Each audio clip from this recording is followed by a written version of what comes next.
5월 18일 대학생들로부터 시작된 비상계엄 확대 반대 시위. 공수부대의 폭력 진압으로 날로 확산돼 갔다.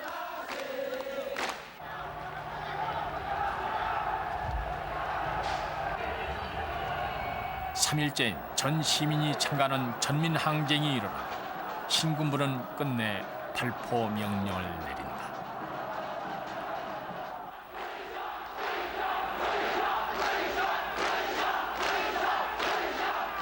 집단 발포에 맞서 시민들도 총을 들기 시작한 5월 항쟁.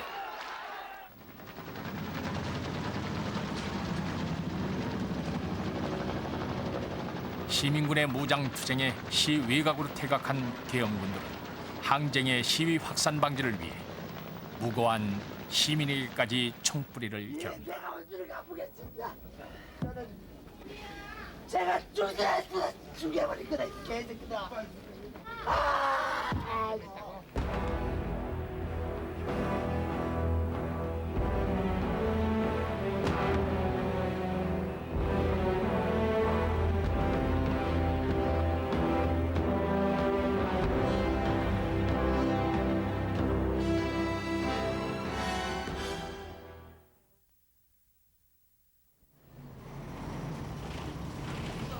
나주에 사는 강유성 씨 부부는 오늘도 아침 일찍 광주행 버스에 올랐다. 팔순이 가까운 노부부의 광주행은 익숙해 있었다.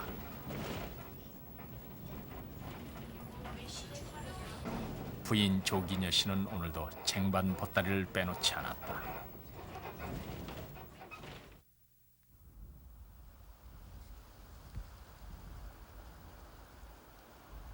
너나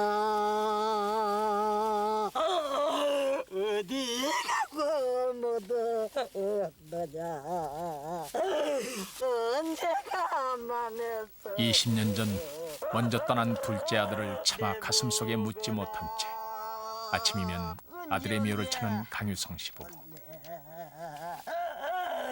어디 가고 묻었느냐 어디 가고 묻었느냐. 아들이 공수부대의 총에 숨진 뒤 20년의 세월 동안 어머니 조기녀 씨는 끼니 때가 되면 어김없이 아들의 묘 앞에 따뜻한 밥을 지어놓았다. 만나 아버지 엄마 우리 정기녀. 말리던 남편조차도 더 이상 조기녀 씨를 붙잡을 수가 없었다. 많이 먹고 많이 먹어라. 우리 큰아들 올해 18년이에요.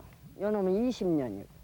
그 얘한테 밥을 해다 주고 한 달 8일이 28일인가 빠졌을 것이요. 가만히 얘기해보니까 그러고 빠뜨려 찌사지를 해. 그 뒤로는 비가 오나 눈이 오나 밥을 해다 줘야 돼.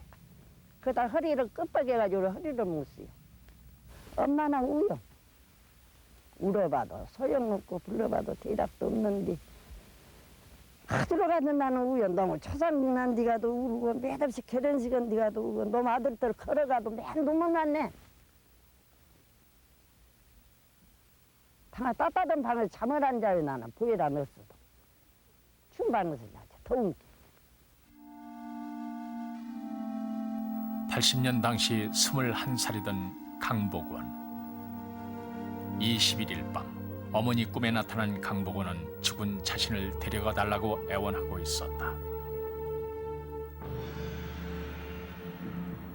24단 충정작전 보고엔 강복원의 사망 상황을 이렇게 기록하고 있다.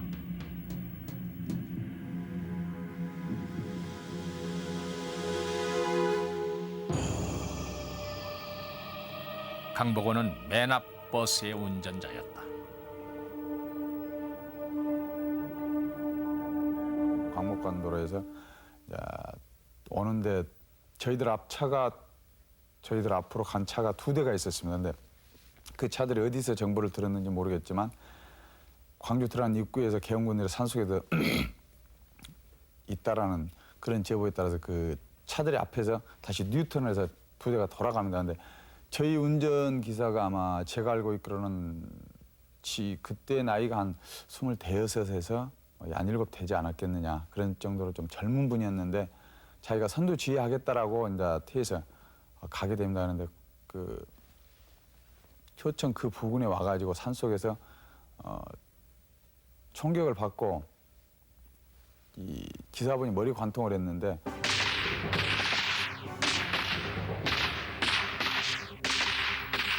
(21일) 밤 강복원이 운전하던 시위대 버스는 송암동 남선연탄 앞에서 계엄군의 총격을 받고 도로 옆 논으로 굴렀다.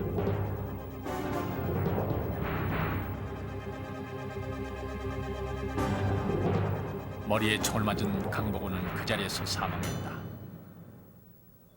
그는 다음 날 아침 어머니가 찾을 때까지 운전석에 방치돼 있었다.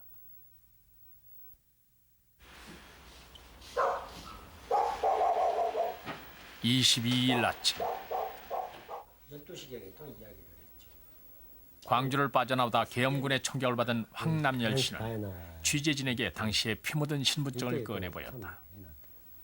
그 사람들 이 총을 내 가슴에다 이렇게 붙어 있습니다. 뒤에도 여기 일가족과 함께 차를 타고 광주를 나오던 황 씨는 송암동 1차 검문을 통과했지만 남평 길목에서 계엄군의 무차별 난사를 받았다. 시민들이 점령하고 있기 때문에 그거를 탈환하려고 한 100m 전방에서 이거 스톱 하고 거기서 소리를 질러요. 그래서 딱 주차하고 서 있죠. 서 있음에도 불구하고 계속 발사를 해요. 예, 나는 겁이 나서 이렇게 창문을 열고 주민등록증을 이놈을 가지고 막 살려달라고 막 했어요. 그런 사이에 이렇게 실탄도 맞고 그때 여기서 이렇게 실탄이 지나가서 찢어져 버렸어요. 주민등록증을 내보이며 살려달라 아우성쳤지만 총격은 4, 5분간 계속됐고 운전석에 있던 박재영은 끝내 사망했다.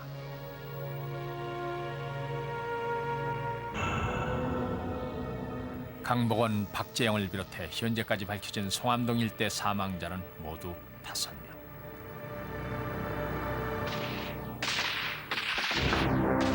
나주로 가던 김재영은 21일 총격을 받고 이듬해 사망했고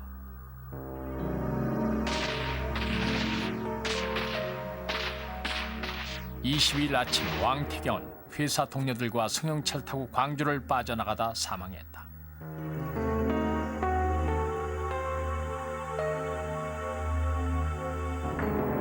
일가족을 자전거에 태우고 남평 방면으로 가던 김재진도 계엄군의 총격에 중상을 입었다.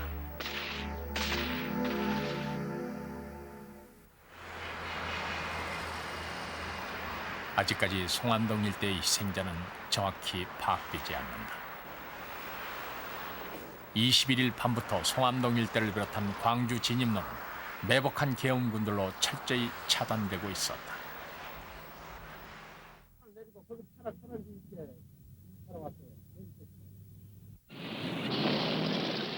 21일 오후 시민들의 거센 항쟁에 밀려 외곽으로 철수한 계엄군은 항쟁의 확산을 막기 위해 광주로 통하는 모든 진입로를 봉쇄했다.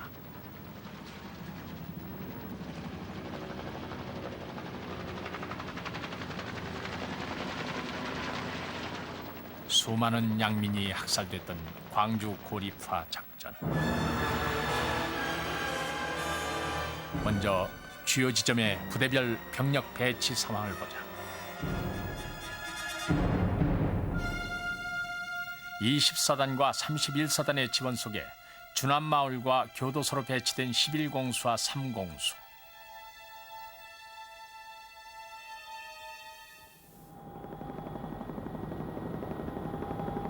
(3공수가) 있던 교도소 일대에서도 수많은 양민이 학살됐다.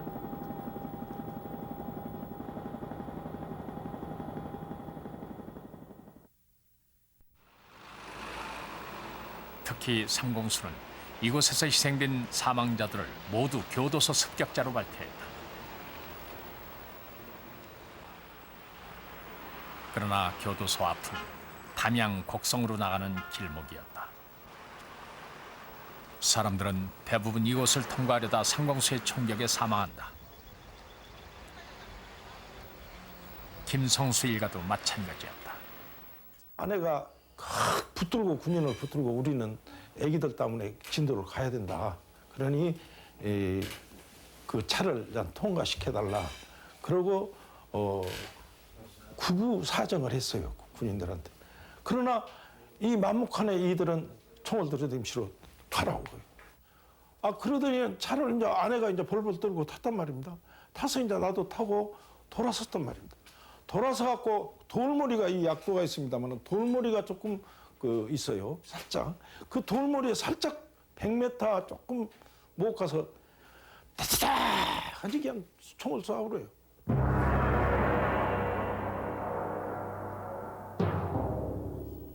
김성수 일가는 고향 진도를 향해 고속도로에 진입했지만 공습대의 저지로 돌아서야 했다.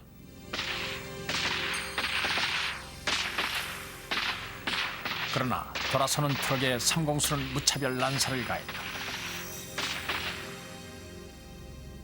왜 우리를 쏘냐 말이요. 쏠 필요가 뭐 있냐. 검문하고 돌아선 갖고 들어가라 해놓고 뭐냐 그러니까 소화할 수 있는 거리가 있었어요. 나하고 그 대위하고. 그런데 다시 돌아가라는 거예요. 다시 차를 타라는 거예요. 그런 무지막지한 놈들이 어디 있냐고 말이에요. 우리 가족을 쏘아놓고 쓰러지고 피를 쏟고 내가 수순이 되었다고 그러면 아무리 어디서 자기네가 안 쏘고 다른 정말은 부대가 쏘았다 할지라도 우리를 도와줘야 되는 거 아닙니까? 그래서 만묵한에 또 그 대위가 가라고 그래. 그래서 다행히도 그 사격을 멈췄기 때문에 우리가 살았지. 나마저 죽었다면 지금은 영원히 정말 죽어서 영원히 돌아다닐 거예요. 그래서 행불자 되었을 거 아닙니까? 우리 불태워버렸으면. 되돌아선 사람들의 등 뒤에 가해졌던 공습대의 무차별 난사.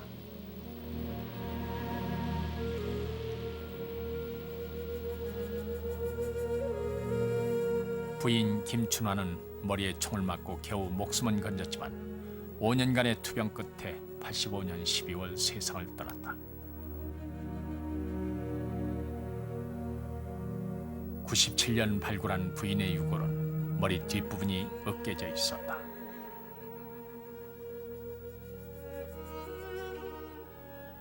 다섯 살박이였던 딸 내향이는 청상을 입고 하반신이 마비된 채 지금도 휠체어에 의존해 산다.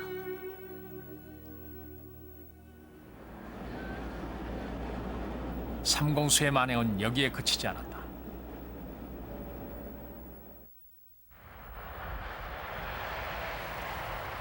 담양 대동 매산리 주민들은 지금도 그날의 참상을 생생히 기억한다.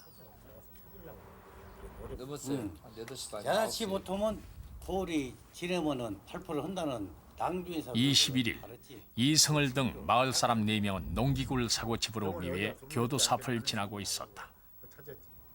쓰자마자 바로 그냥 옆에서 이렇게 그냥 발포를 해보더라고요. 한 8명 정도 되더만 수가. 근데 그냥 거기서는 바로 그냥 정통을 맞아보고 원태기는 맞았는데 상당히 움직여 살았어요. 밑에 이렇게 끄집어 내렸는데 근데 개머리판으로 친 거 나 여러 번 봤어요. 그래서 나도 그냥 그런 보고 겁이 나는 게 그냥 낮은 법으로 해갖고 저자 또 넘어가 버렸거든요.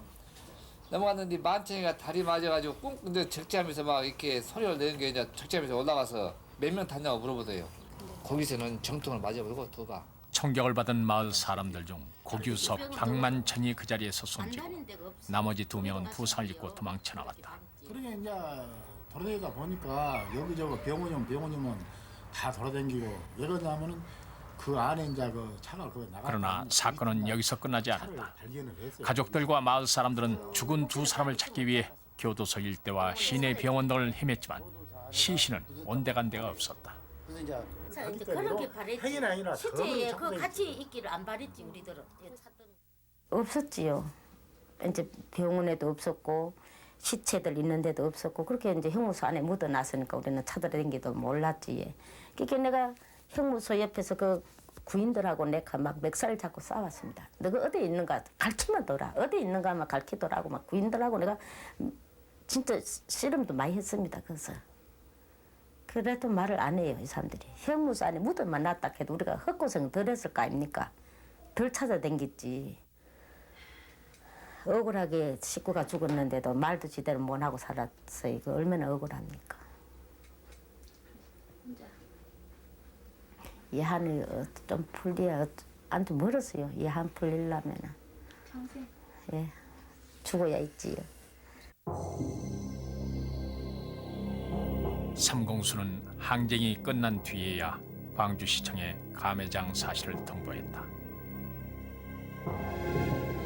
교도소 탐장 밑에 시신 8구가 있다는 내용이었다.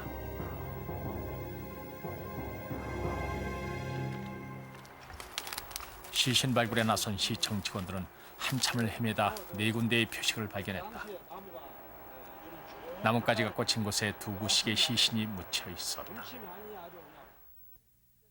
요 근방에가 시체가 묻혀 있다는 얘기만 들었지 어디다 묻은 형태가 안 보이니까 그래서 쫙 계속 이것을 이제 살피다 보니까 나무를 딱 아주 적은 요렇게 적은 나무를 딱 졸게 가지고 거꾸로 갔다가 그 가운데다가 딱 이렇게 꽂아놨어요.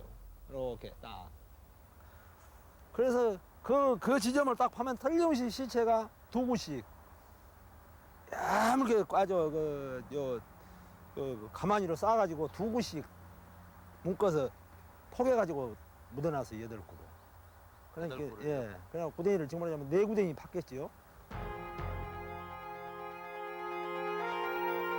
담양에 살던 임은택, 고규석 등 8구의 시신이 그곳에 있었다. 더욱 놀라운 것은 교도소 앞에서 발견된 8명의 사망자 중 3명의 사망 원인이다. 민병열, 장방환, 안두환은 모두 대검에 의한 자상과 구타로 사망. 교도소 담벼 아래 묻혀 있었다. 그들은 모두 상공수에게 붙잡혀 전남대 이학부로 연행된 사람들이었다.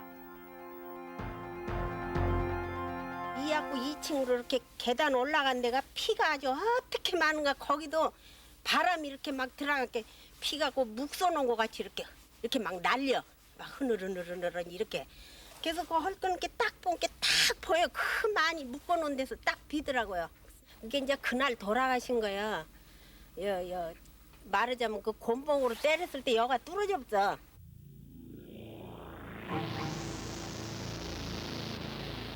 교도소로 퇴각하기 전 삼공수는 시위 진압 과정에서 수많은 사람들을 전남대로 연행해 갔다. 끌려간 사람들은 전남대에서 삼공수의 분풀이식 구타에 시달려야 했다.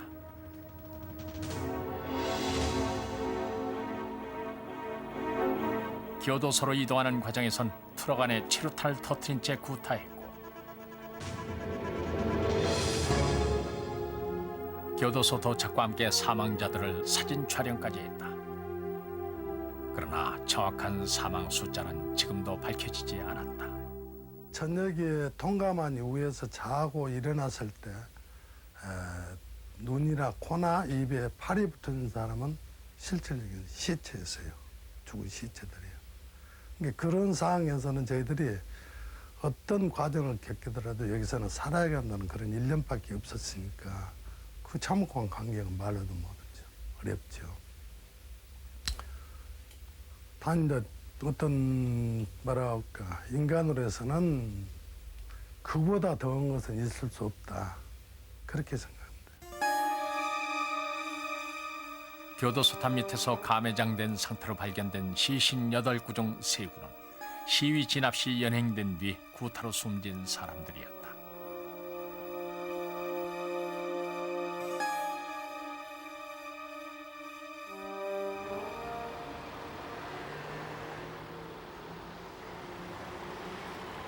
농산물 도매 시장에 들어선 교도소 앞 야산에서도 2구의 시신이 나왔다.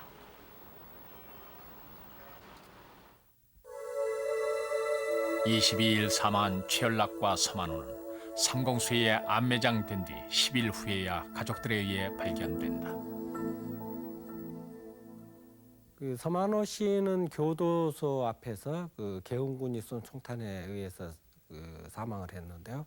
그때 당시 그 인근에서 그 물건을 파는 장사를 하는 아줌마가 계셨는데 그 앞쪽에서 이렇게 총을 맞았어요. 맞아가지고 기어 와가지고 아줌마에게 물을 달라고 그랬는데 아줌마가 위험해가지고 줄 수가 없었고, 그러자 주민등록증을 넘겨주고 거기서 사망을 했습니다. 그래서 그 주민등록증이 그 가족에게 인계가 됐고, 가족들은 곧바로 교도소 인근을 이렇게 찾아다니면서 그 서만호 시신 찾기를 노력을 했는데, 그 시신이 바로 그 교도소 앞 야산에 이렇게 묻어버렸습니다. 묻어버렸고, 이걸 찾지 못해 애를 탔다는 이런 그 이야기들을 교도관들이 들었고, 교도관 한 분이 그 야산 지점을 이렇게 가르쳐 줬는데 암매장을 완전히 해버렸기 때문에.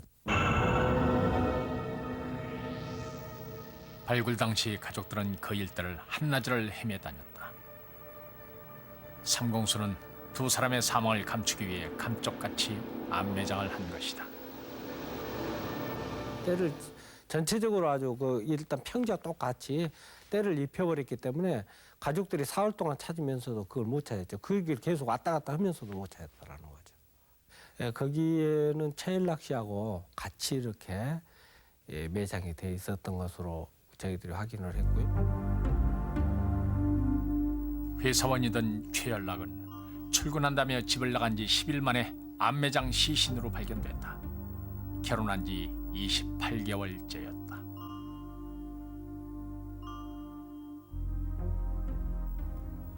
교도소 습격 도중 죽은 퍽도로 낙인 찍혀 부인 송기숙 씨는 아빠의 죽음을 아이들한테 말하지 못했다. 젖먹이였던 아이는 9살이 돼서야 아버지 묘 앞에 갈 수 있었다. 도저히 강규선 못 살아. 왜 폭돌아가고 나가지도 못해가고, 누가 내려오면 서울에서 뭐 대통령 내려오면 못 내려, 뭐 대문 못 나가게 하고 경찰들이 와서 딱 한 2명 있어요. 집 앞에가. 꼼짝도 못해요 그날은. 그러니 어떻게 살아요? 이제 아무리 총에 맞아서 돌아가셨는데 그 누명까지 우리까지 가족까지 하면 안 되잖아요. 근데 우리 아빠가 뭐 설마 어떻게 폭도를 하겠어요. 아들 둘이고 집사는 가정이 있는데, 그 당시에 29살이에요 아빠가. 그런 분이 어떻게 폭도로 나가서 사람 저기 하겠어요. 그거 할 사람 아니에요. 너무 착한 사람이기 때문에 할 사람 아니에요. 삼공수가 주둔했던 21일부터 24일까지 교도소 인근에선 모두 13명이 사망을 했다. 그들은 암매장된 채 시신조차 찾을 길이 없다.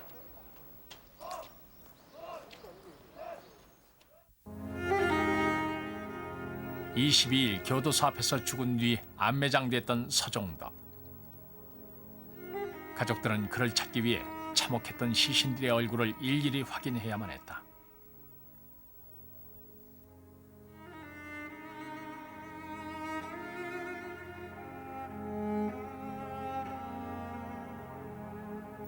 서종덕의 아버지는 그 참혹함을 견디지 못해 정신질환에 시달리다 지난 96년 아들 곁으로 떠났다.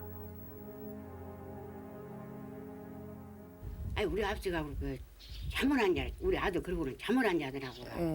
그러더니 잠을 안 자갖고는 그냥 뭔 증세가 일어나갖고는 그냥 땡 눈에가 훤히 빈다고. 우리 아들이 눈에가 훤히. 내일 만나고 30살이 나네 아들이 왜 안 하겠어? 아싸리.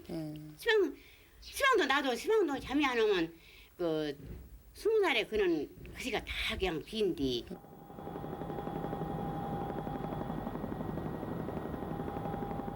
광주에서 시 위각으로 통하는 또 다른 길목인 광주 송정리 간 도로. 이곳에서도 학살은 있었다. 22일 오후 5시경 상무대에 있던 24단은 광주 송정리 간 도로를 타고 진격해오면서 주택가에 총을 난사했다. 그 일대 주택가에선 때 아닌 비명소리가 울려 퍼졌다.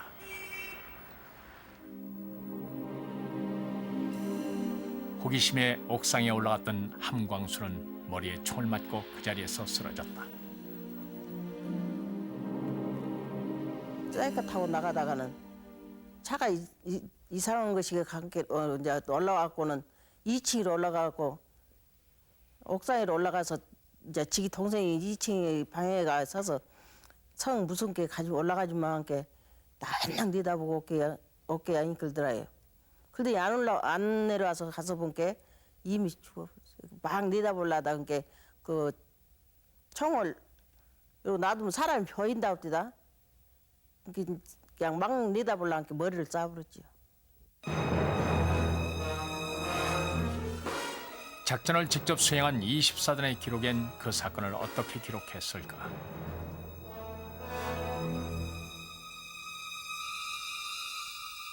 당시 국군 통합병원 확보 작전 중 시민군의 기습을 받고 응사했다고 보고했다.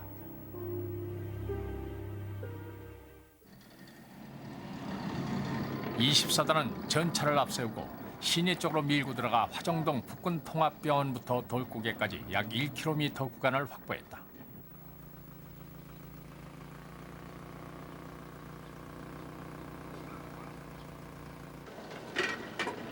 (24단의) 주장에 의하면 이 작전은 군 부상자 치료를 위한 통합병원 확보가 목적이었다. 또한 작전 과정에서 사망한 민간인 3명은 계엄군에게 직접 사격을 하거나 교전을 벌였던 사람들이라고 주장했다.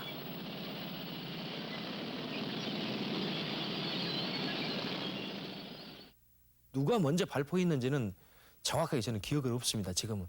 그런데 내 기억으로는 그렇게 하다 보니까 우리도 이제 같이 응사를 했어요. 같이 총을 이제 탱크 쪽으로 쐈고 했는데 우리는 어떤 뭐 무기나 어떤 그런 모든 면에서 방어벽도 없었고 그렇기 때문에 이제 처음에는 몇 초간 이렇게 빵 쏜 상태에서 하나도 이제 나가기 시작했습니다. 그러다 보니까 이제 총에 맞은 사람 또 게을물 쪽으로 막 뛰어드는 사람 빠져서 총을 맞고 이렇게 밑으로 빠진 사람 그래가지고 아마 그때 상황이 그렇게 많이 되지는 않았을 거라고 생각을 해요. 한 10분도 안 됐고 얼마도 안 된 그런 상황 같습니다. 24단의 주장과 달리 당시 민간인 사망자는 8명이나 됐고 한결같이 집에 있었거나 길을 지나던 사람들이었다.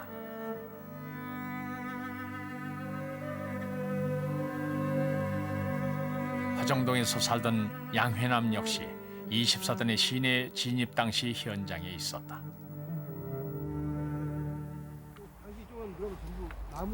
양회남은 방위병 손광식이 쓰러진 것을 보고 구하려 뛰어들었다가 담장 쪽에 매복해 있던 계엄군들에게 피격당했다.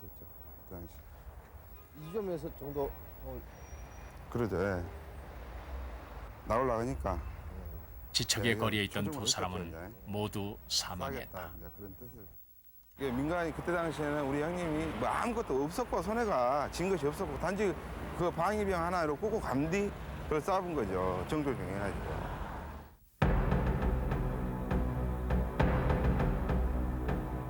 24단의 통합병원 확보 작전 이후 광주 송정리 간 도로에는 누구도 넘지 못할 경계선이 설치됐다.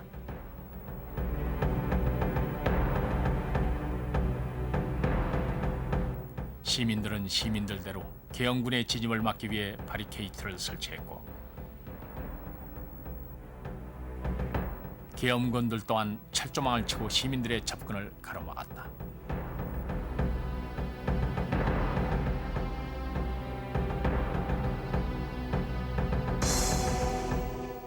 통나무와 전소된 차들이 마치 지뢰밭처럼 흩어져 있던 화정동 통합병원 일대.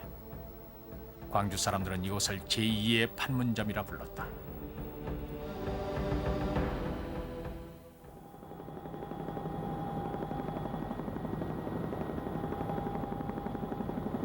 항쟁 5일째가 돼서야 최규하 정부는 박충훈 국무총리 서리를 광주에 보냈다.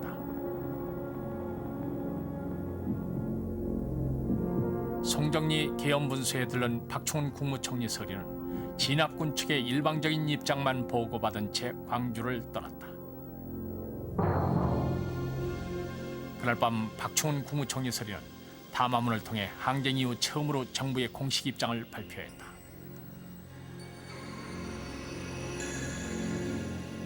이 엄청난 사태의 발단이 어디에 있든 간에 일이 이렇게 되었어야 나라가 온전하겠습니까? 이것은 단순한 서로 사태가 아니고 비극적인 폭동이라고도 할 수가 있습니다. 난동과 폭력으로 아무런 문제도 해결되지 않습니다.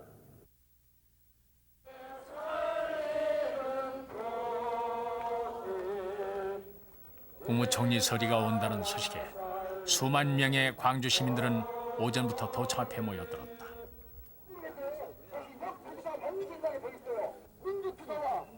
그러나 송정리 계엄분수만 들고 떠나버린 박충훈 국무총리 서리의 광주 방문은 시민들에게 큰 실망을 가져다 주었다.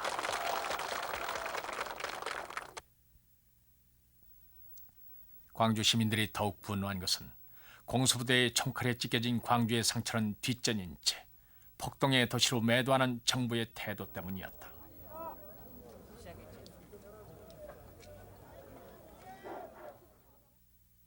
시민 대표를 상무대로 불러서 이렇게 서로 협상할 수도 있고 대화를 나눌 수도 있는데 시민 대표는 부르지도 않고 그냥 군축 인사만 만나고 간 것에 대해서 굉장히 사람들이 실망도 했고 역시 그 당시 어떤 실권 세력이 권력을 잡고 있는 쪽이 군측이었기 때문에 그 당시 총리는 어디 허수아비에 불과하다 이런 인식을 가졌던 것 같고 더욱더 분노한 것은 박 총리가 간 다음에 소위 총리 이렇게 담화 내용이 헬기로 이렇게 광주 시내 전역에 이렇게 삐라가 뿌려졌습니다.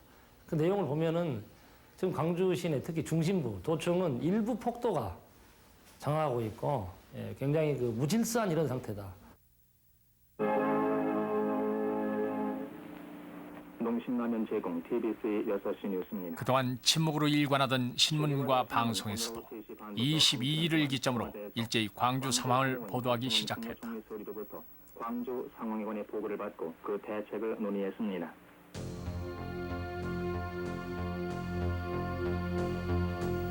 중앙일간지로선 최초로 동아일보가 광주 현지 소식을 전했고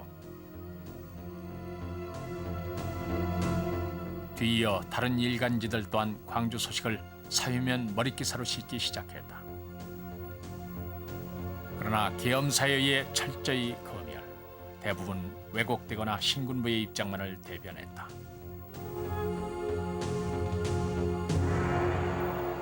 지역 일간지들은 항쟁 초기부터 이미 발행이 중단된 상태였다.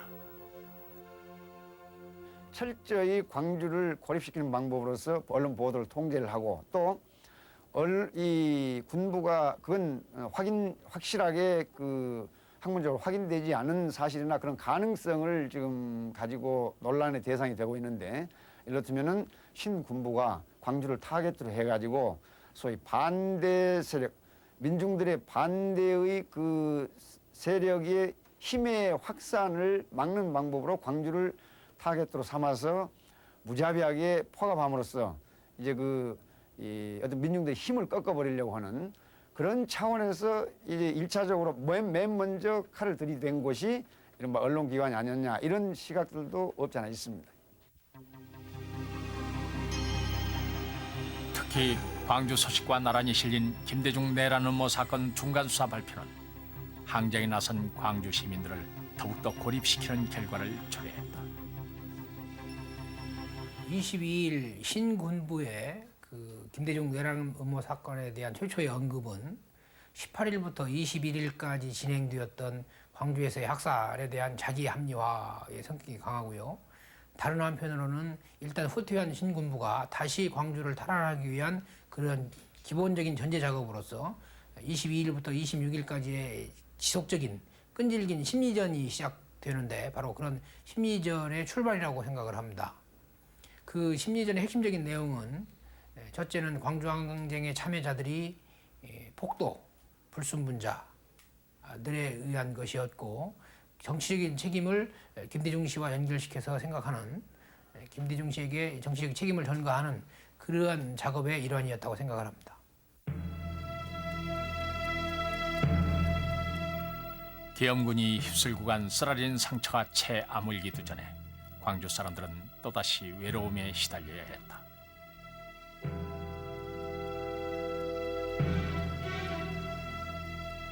수많은 희생자들의 시신과 공수부대의 횡포에 맞서 싸웠던 광주의 참상은 단지 광주 사람들만의 진실로 갇히고 말았다.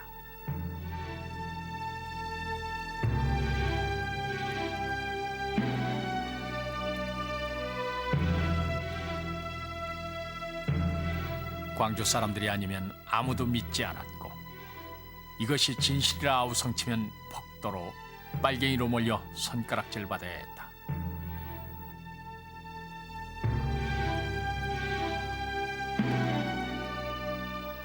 광주는 외로운 섬이었다.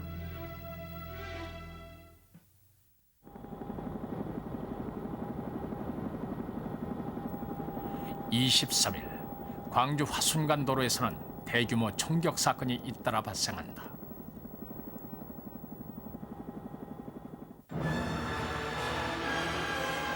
먼저 육군본부 문서에 남겨진 이날의 군 기록을 보자.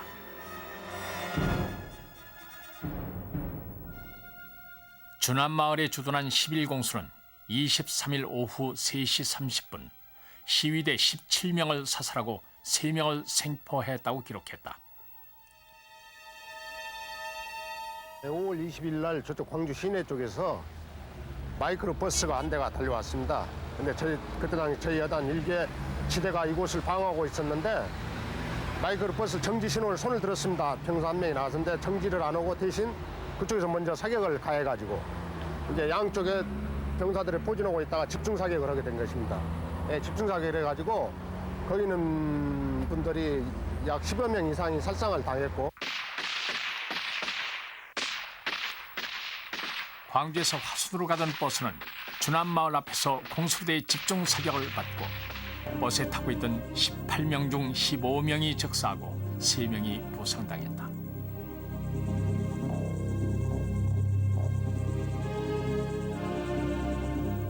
총격을 마친 기영군은 버스에 올라 사망자들을 일일이 확인한 다음 부상자들을 끌어냈다. 버스 안에는 남자 2명과 여자 1명이 총상을 입은 채 생존해 있었다.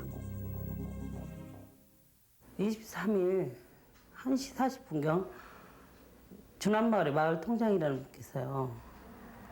부상자가 이렇게 총격전이 일어나서 많이 생겼다고 군인 아저씨들이 간호원 한 사람을 들어온다고 했어요. 제가 들어가게 됐어요. 근데 차에 올라가 보니까 아주 굉장히 뭐 사람이 거꾸로 막 이렇게 죽어서 있고 막 그 운전석에도 사람이 죽어갖고 이렇게 거꾸로 있고 피가 막 응고져갖고 바닥에 막 있고요. 그리고 부상자가 3명인데 그 중에 한 분은 여자고 2분은 남자분이었어요. 그리고 그분들 응급처치 해가지고 전대병원으로 옮기려고 했었는데 그분들이 통합병원으로 가야 된다고 해서 니아가에 싣고. 김순희 씨에게 응급처치를 받은 3명의 생존자는 니어커에 실려 11공수의 수경지로 끌려갔다.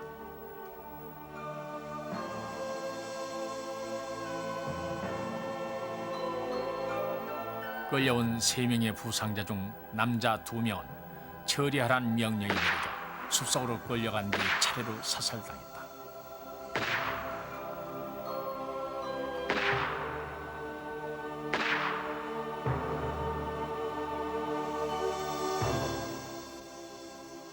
사살당한 2 사람은 모두 20대 초반의 젊은이였고 몸수색 과정에서 실탄이 발견돼 폭도로 낙인 찍혀 사살당하고 말았다.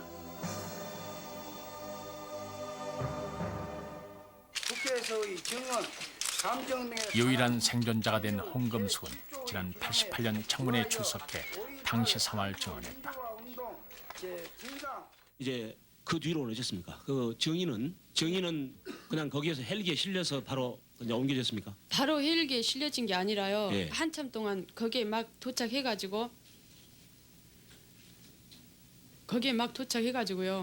막 좀 서 있는데 한 분이 내려오시더라고요. 좀 높은 사람 같았어요. 그 중에서 높은 사람 같아가지고 뭐라 그랬냐면은 왜 귀찮게 데리고 왔냐 그러면서 데리고 가서 이렇게 뭐라고 하면서 사살해라 했는데 제가 뭐라고 하면서 사살하라고 했는데 그 소리는 기억이 안 나요. 지금 기억은 안 나지만 그렇게 하면서 저하고 그 사람들하고 사이를 띄어나라 그랬거든요. 그렇다면 홍금숙과 함께 버스에 탔다가 계엄군의 총격을 받고 사망한 17명의 시신은 어디에 있을까?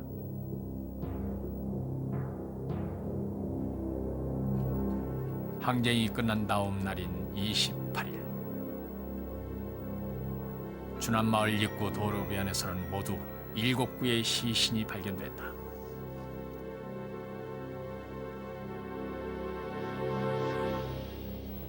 그날 발견된 시신들의 사망 원인은 모두 총상 사망자들이고 한결같이 여러 발의 총을 맞고 사망한 점을 볼 때 집중 사격을 받았음을 알 수 있다.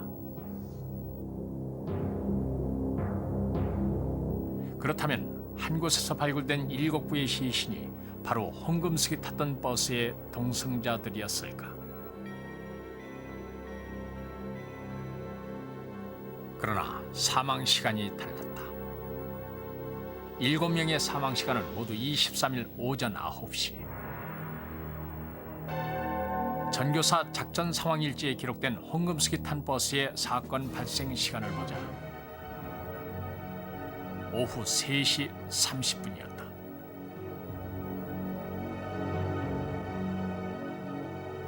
일곱 명의 검시 조서와 군 작전 일지에 기록된 각기 다른 사건은 23일 주남마을에서 최소한 2건의 총격 사건이 일어났음을 말해준다.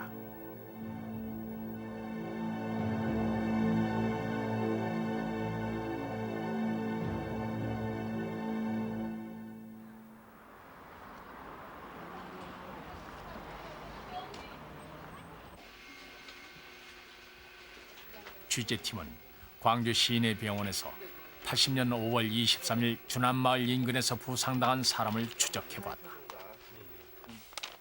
5.18 환자들에 대해서는 자료 일정을 80년 당시 조선대 병원의 진료 기록부를 뒤지던 취재팀은 23일 오전 입원 치료를 받은 부상자의 진료 기록을 찾았다.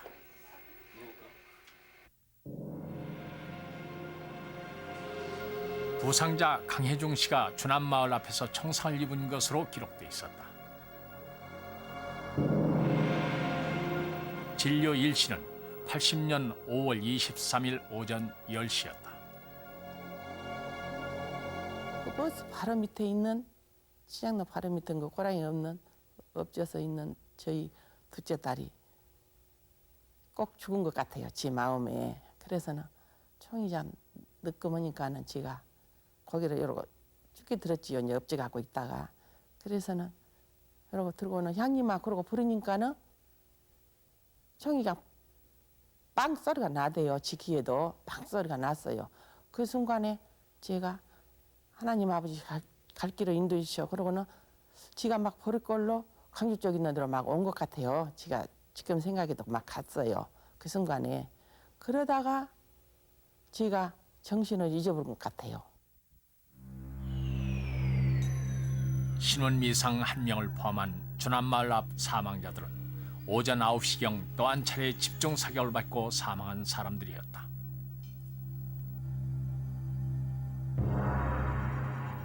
그렇다면 홍금숙과 함께 타고 있다가 사망한 17명의 시신은 어디에 있는 것일까?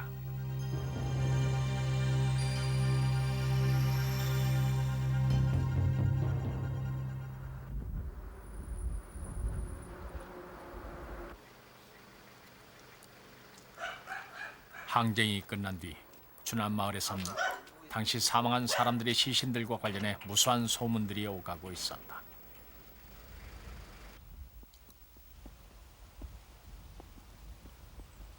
주남마을을 둘러싼 인근 야산에서는 출처를 알 수 없는 역겨운 냄새가 진동했다고 한다.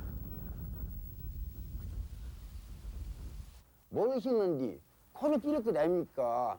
두구로 총을 쏴버려놔서 아까 준영이 말씀도 그래보라는 게 그래갖고 그 장소 가면 알지만은 그가 이제 너드랑이야. 너드랑 뭔 아십니까? 너드랑인데 그냥 흙도 미담 그냥 자을로 그냥 이걸 덮어버리니까 냄새 날 것 아닙니까? 이제 군대 여러 가지 이제 모르시는 분들이 코를 찌르니까. 약하게 묻어있으면 우리가 파니까 발하고 반은 쓰고 반은 안 쓰고. 요 바로 요 거시기 앞에니까요. 요 바위 앞에니까 여기. 그러던 6월 초 당시 고교생이던 이미주 씨는 친구들과 목욕을 다녀오던 길에 마을 뒷산에서 2구의 시신을 발견한다. 가시덩굴 사이에서 있었으니까. 당시 우리 고등학교 2학년 때인데 그때 우리 친구들끼리 6명이서 저수지로 목욕으로 갔다가 내려다가 냄새가 많이 나서 올라와가지고 여기 이리 올라와가지고 보니까 냄새가 진동해서 위에서 흙 위에서 우리가 한번 뛰어봤거든요. 그러니까 울렁울렁 해가지고 그걸 파보니까 시체 두구가 딱 그 닭발 모양으로 딱 약간 썩어가지고 그 팔하고 저 다리하고 딱 올라와 있어서 우리가 그때 신고를 하게 된 겁니다. 이미주 씨가 발견한 두구의 시신은 당시까지도 신원이 밝혀지지 않았다. 다만 두구가 나란히 발견된 점을 볼 때 홍금숙과 함께 끌려와 사살된 2명의 부상자로 추정된다.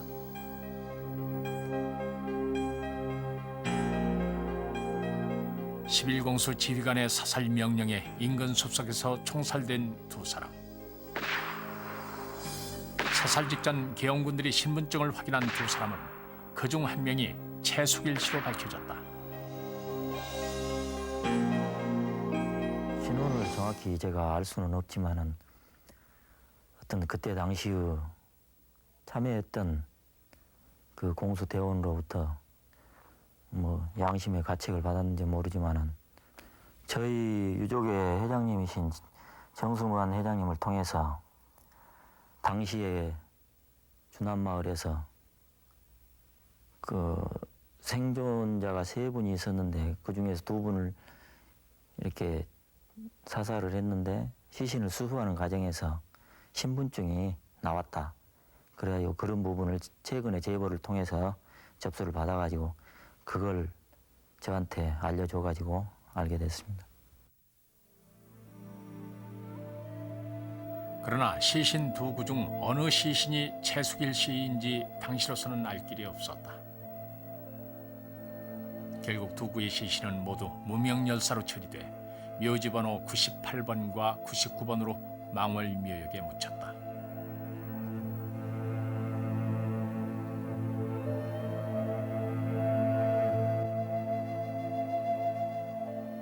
그런데 지난 89년 1월에도 주남마을 야산에서는 2구의 암매장된 유골이 발굴된다.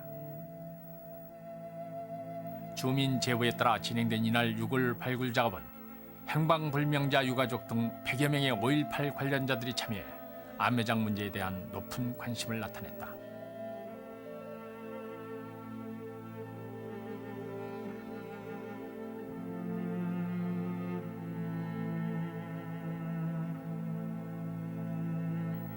이날 발굴된 2구의 유골은 지난 80년 6월 2구의 시신이 발견된 지점에서 불과 100여 미터 떨어진 곳이었다. 공수부대원들의 정확한 진술이 없는 현실에서 이 유골들 또한 총살된 2사람일 가능성을 배제할 수 없다. 지금까지 주남마을에서 4구 시신이 발굴이 됐는데 사실 심정적으로 그 중에서 한 분이 우리 형님이라는 그런 느낌을 갖고는 있습니다만은 지금 정확하니 어떤 검증되지 않는 상태에서 어떤 분의 시신을 우리 형님이라고 말씀드리면서 이렇게 모실 수 있는 그런 상황이 아니기 때문에 저희가 87년경에 이렇게 가묘를 이렇게 모셨는데 검증되기 전까지는 그 가묘에서 이렇게 제사를 지내는 게 오히려 어떤 마음에 심정적으로 이렇게 정리하는 게 더 나을 것 같아서 지금 현재 그런 상태로 가묘에서 지금 제사를 지내고 있는 그런 상태입니다. 공수부대원에 의해 총살된 2사람 중 한 사람이었던 최숙일의 유골은 아직도 밝혀지지 않은 상태다. 현재까지도 가묘로 대신하고 있는 최숙일의 묘.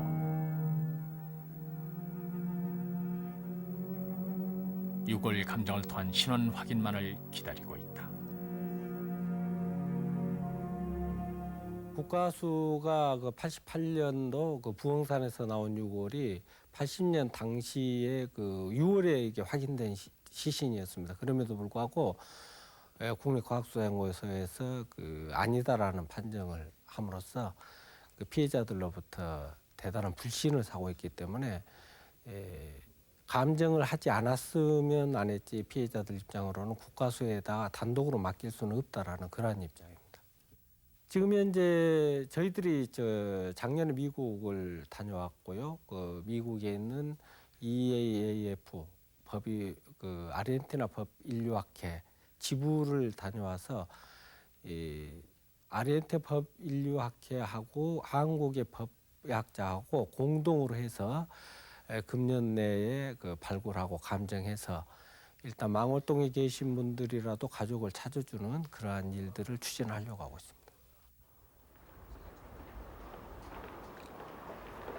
취재 도중 경기도 안양에서 기막힌 사연을 담은 제보가 취재팀에 접수됐다.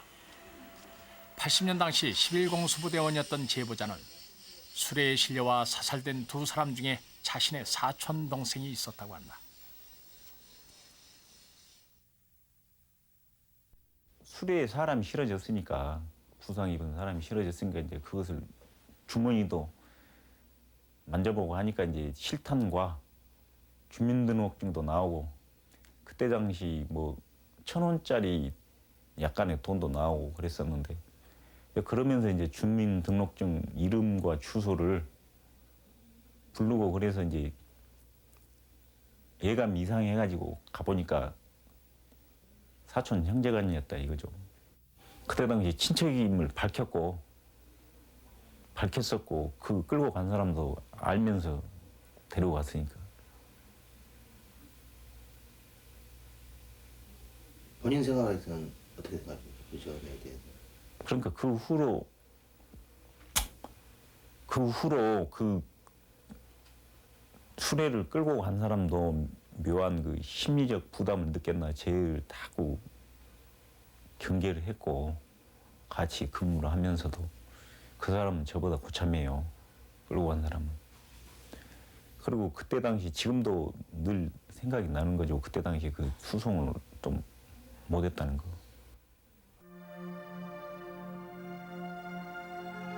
그날 주남마을에서 버스를 타고 가다 피격된 사람들은 사망자를 안치할 관을 구하기 위해 화순으로 가던 사람들과 몇 명의 시민군들이었다. 그 버스에 함께 탔던 김호겸 씨의 이종 사촌동생 최숙인. 그의 죽음은 김호겸 씨에게 평생의 고통이었다. 누구에게 얘기할 수도 없고 혼자 많이 생각도 하고 괴롭기도 많이 괴롭고 그런다. 그것을 누구에게 얘기해봐야 누가 뭐 반감되는 것도 아니고 그래서 혼자 간직하고 있었죠.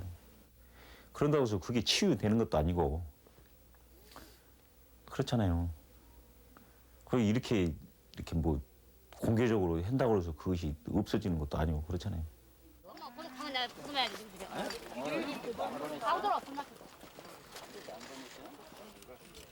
마땅히 이곳 5.18 희생자 묘역의 한 자리를 지켜야 할 수많은 사람들.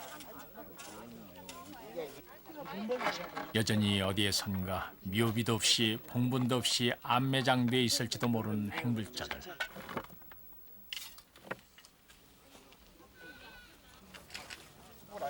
(5월 23일) 오후 3시 30분 계엄군이 사살했다는 17명의 시신 또한 행방을 알 수가 없다.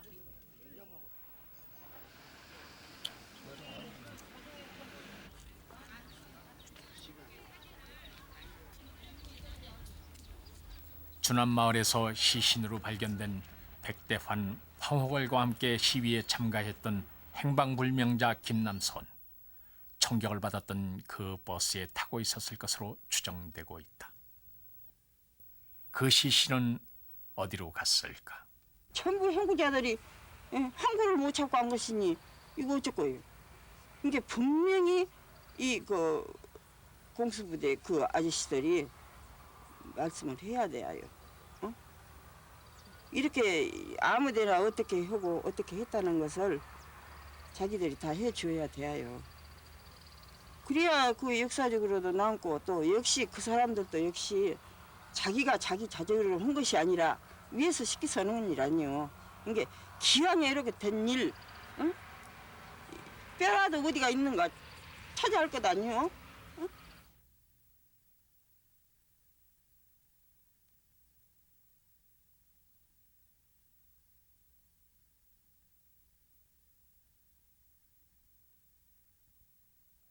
Il y avait de tant de grands-mamans, des fleurs qui poussaient dans son jardin. Le temps a passé, seuls restent les pensées, et dans tes mains il ne reste plus rien. Qui a tué grand-maman? Est-ce le temps ou les hommes qui n'ont plus le temps de passer le temps? La la la la la la.